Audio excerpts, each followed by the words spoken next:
Hi, this is a review of my Castles and Crusades campaign. This was episode 14 of our ongoing campaign. I had 5 players at this session. They were playing the characters Barry, Lork, Ronan, Orvon, and Sprawl. These are reoccurring characters in the campaign.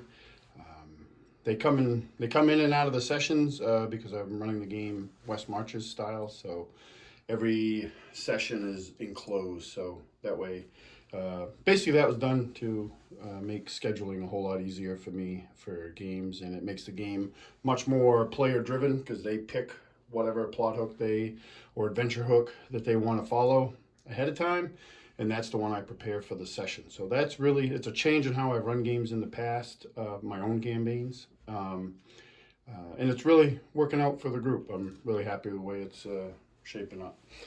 So with this adventure, they had decided to explore. They've been tasked. One of the characters, Barry, who's the party wizard, had been tasked by his mentor to explore this tower that belonged to a wizard at one point.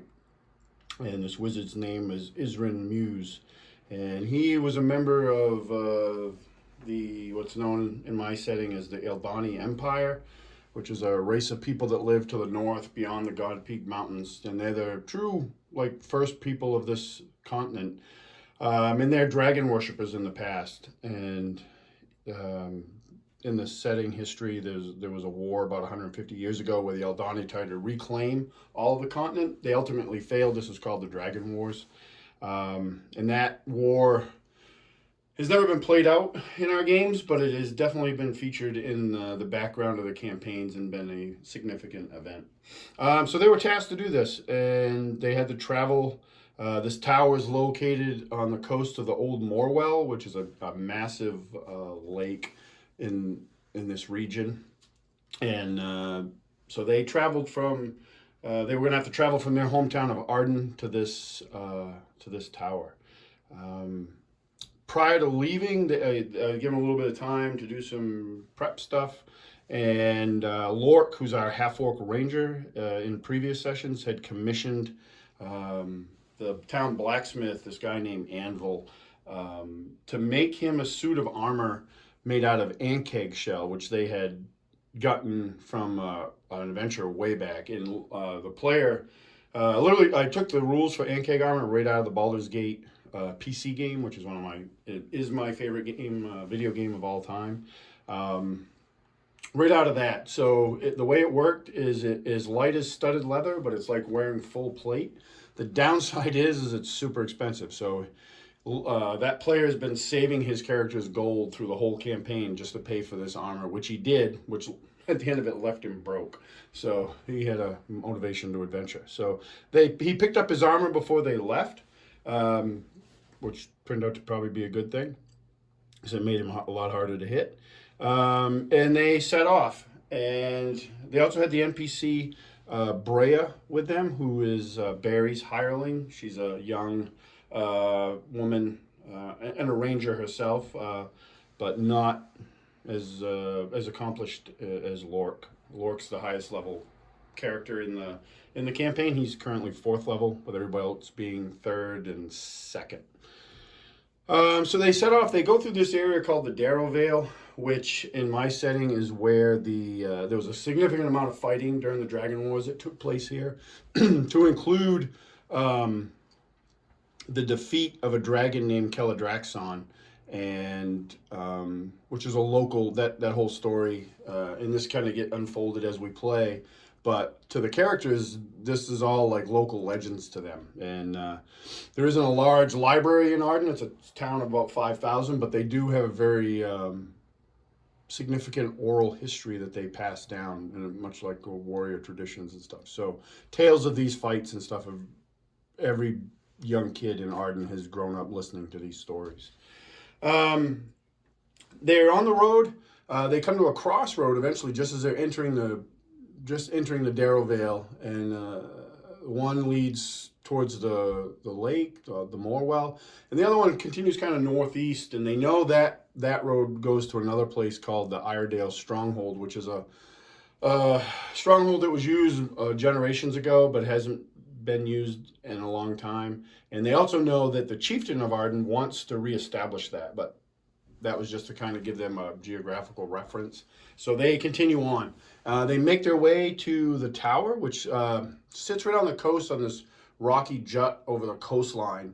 And it's pretty desolate. Like they go through like this one section in the Darrow Vale where some heavy fighting took place, and it's kind of like a solemn place. And I kind of described it as a slightly not ghostly version of the Dread Marshes in Middle Earth, which is what kind of inspired it.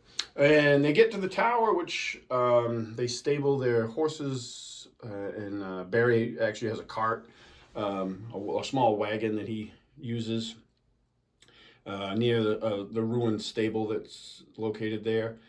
And they proceed up to the tower, and when they get up to the tower, it's Lork and Orvon. Orvon's a half-elven knight. He's a member of a knightly group called the Griffin Riders of Asharn. He doesn't have his griffin yet because he's not of the right stature in the knighthood, but that's his goal. And as they go to open this door, it just automatically opens for them, which immediately set all the players on edge, because one of the things they were told was that this place was haunted, and the Darrow Vale itself is kind of rumored to be haunted.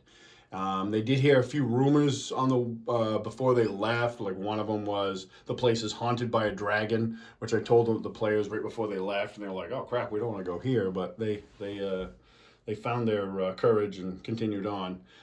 They also, was another rumor that they heard that like a few years prior to this, a group of young adventurers went here to explore, but then never returned. So they go in, they find the first level of the tower. It's in disarray, hasn't been used in a long time. They find a lot of banners and stuff that are dedicated to the Aldani Empire. The biggest thing of note they find is there's a trap door in the floor. Big one, wooden trap door, not hidden or anything like that, but it's locked. So Barry tries to, because he has in Castle Crusades, he's a human, so he has 3 primes, and one of them is Dex, and he tries to pick the locks because they don't have a rogue with them. And so I set the challenge level pretty high to that, and he failed. He was kind of close. He was actually really close, but he ends up failing. So then he falls back to his magic, and I think he had the spell knock, and I think it was on a scroll, and he used that, which I didn't remember him having. I know he had it, but I totally forgot he had it. And so he was able to get these doors unlocked. Which was interesting because I had planned for them, not that I guess it really mattered in the grand scheme of things, but I originally thought they would just go up and clear the tower. There was a key upstairs that they could have found that would have unlocked it.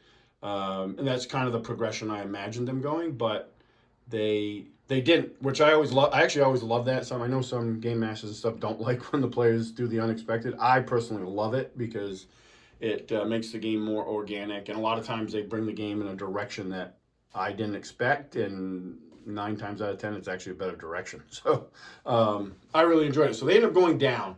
One of the other things, too, is when they enter the tower, they all felt this, like, chill, like, pass through them.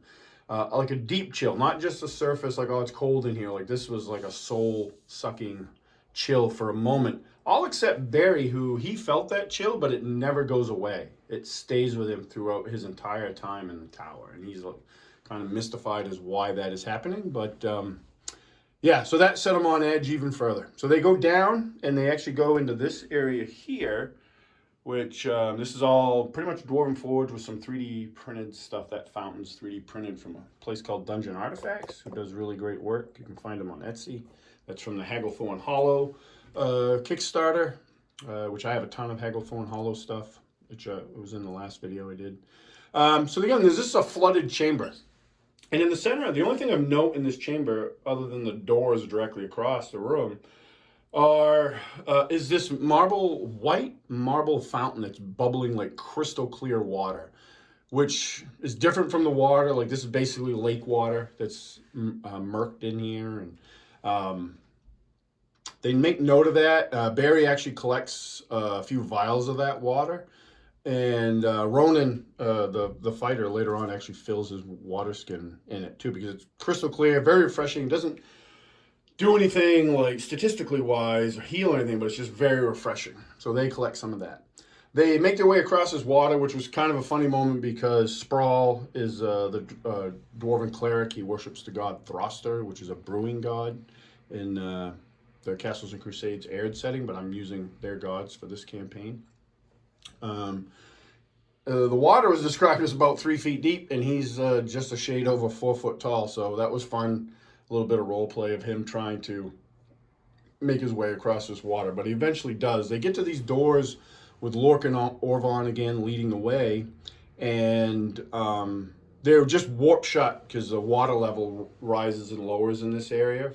And but Lork is a fairly stout half-orc ranger, and Barry carries a crowbar to aid in such things, so he's able to get that door open. And they enter this room here, which is a combination of work stone in the beginning, and then they built it into this natural cave, which has an outlet to the Morwell. They're exploring this cave. There's a bunch of bones, and this place stinks like rotting dead fish. There's an old boat, 3/4 sunk in poor shape. They search this area. They find a few items of note, like a really nice crossbow with a capped case of 5 arrows, a silver button with the Aldani Empire symbol on it, a silver statue of a roaring dragon, and stuff like that. So they're searching that. Everybody's searching except Ronan, who is kind of the he's the archer of the group. He's built his my player Steve has built his character to be a skirmisher. So he really focuses on archery. So he's always like covering the party. Like whenever they're doing stuff, he's always trying to cover the party with his bow. And that's exactly what he's doing here when these 3 things pop up out of the water. These things are really cool. I got these off Etsy. These are 3D prints. They were done by Barthel's Marvels, which is an awesome Etsy printer that I've used them a lot. And they do great work. And I painted those up. And these were my version of the Marrow, which is an aquatic ogre. So these things pop up and attack the party.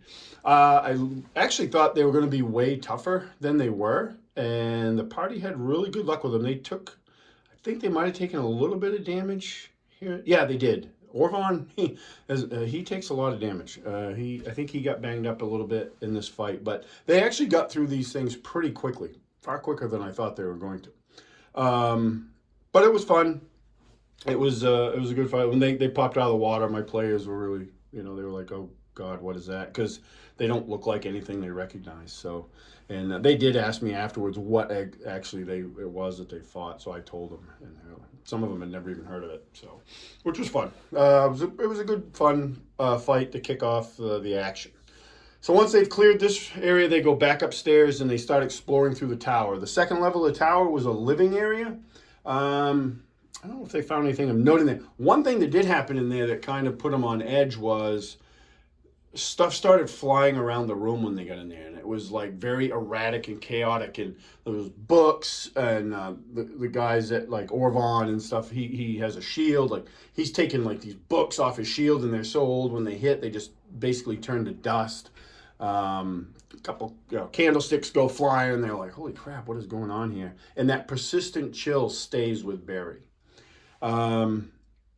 They then, which was great because this really helped give the feel that the place was haunted and put the players a little bit on edge, like, "Oh God, what is going on here?" Or more, I think more along the lines of what is going to happen to us. So that was a good. I think that was a good effect. I don't think they found anything of note on that level. No, they end up going to the 3rd level, and as they're going up to the 3rd level, they hear this again with Lork and Orvon in the lead.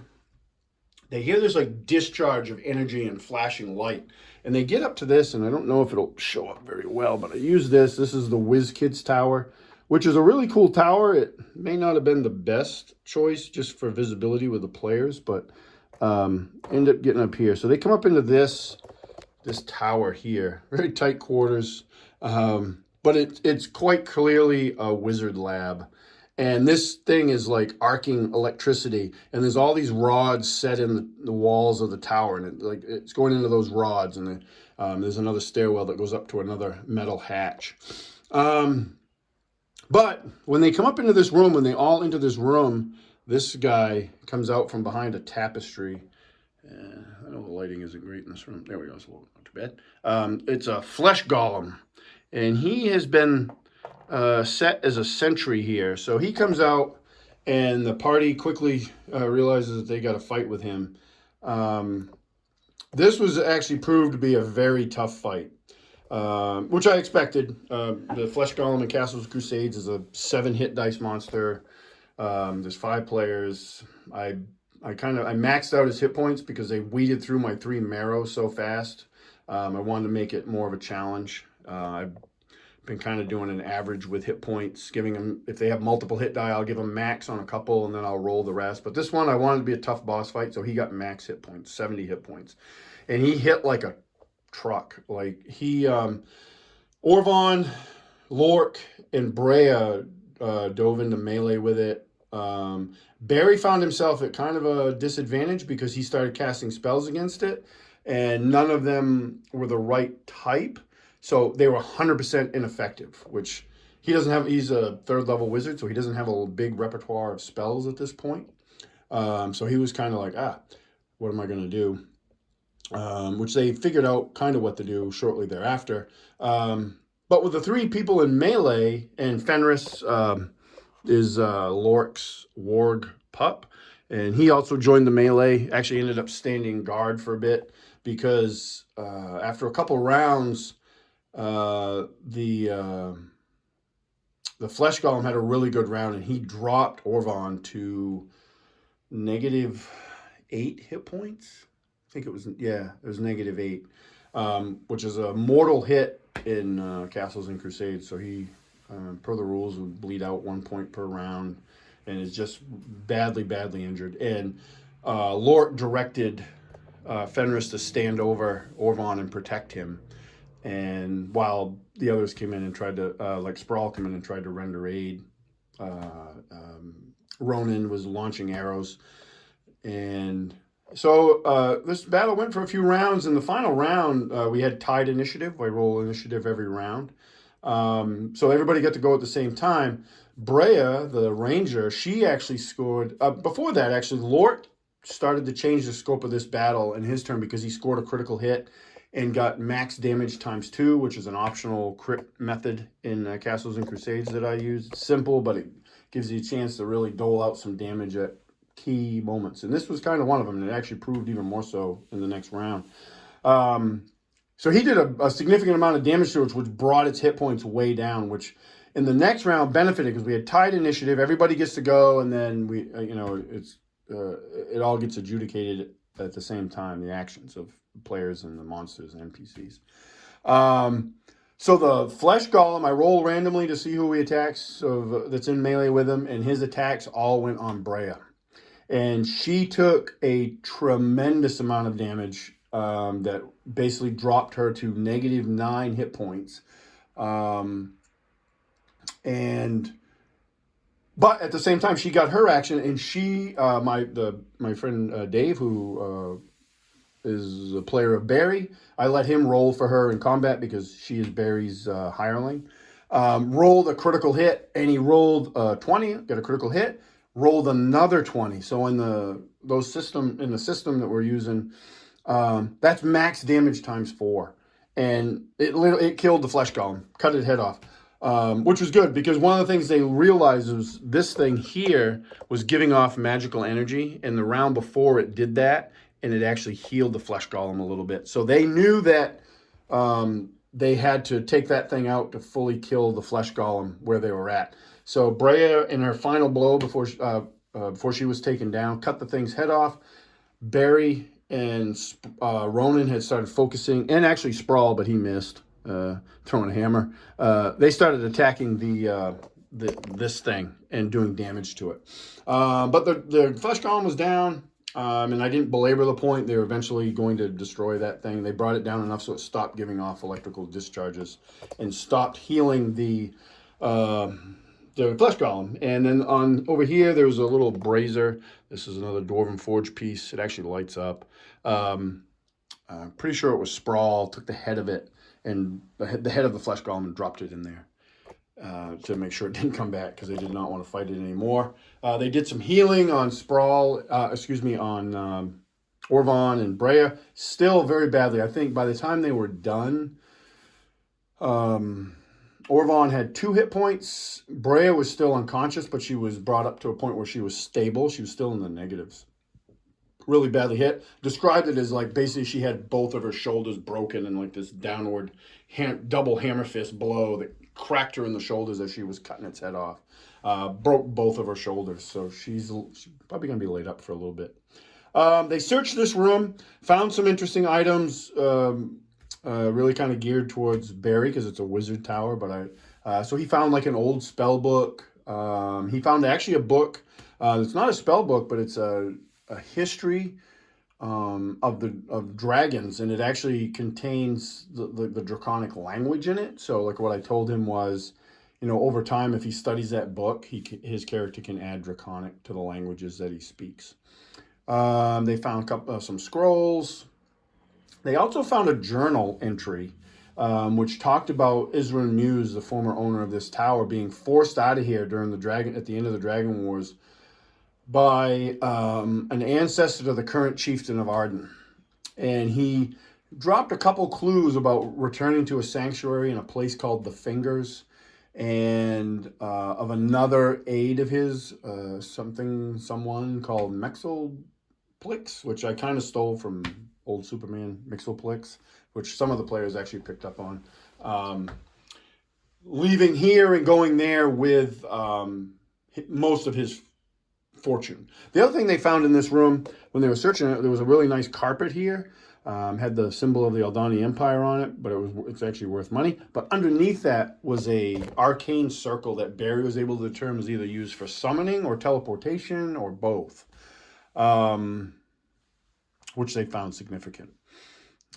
And so that was where we ended. We were it was kind of a shorter session. I had a couple players that were on a time constraint. They had some real world stuff they had to get after, but we were able to make it work. Which I was really happy for. And we had 5 guys at the group at the table for playing, which was awesome.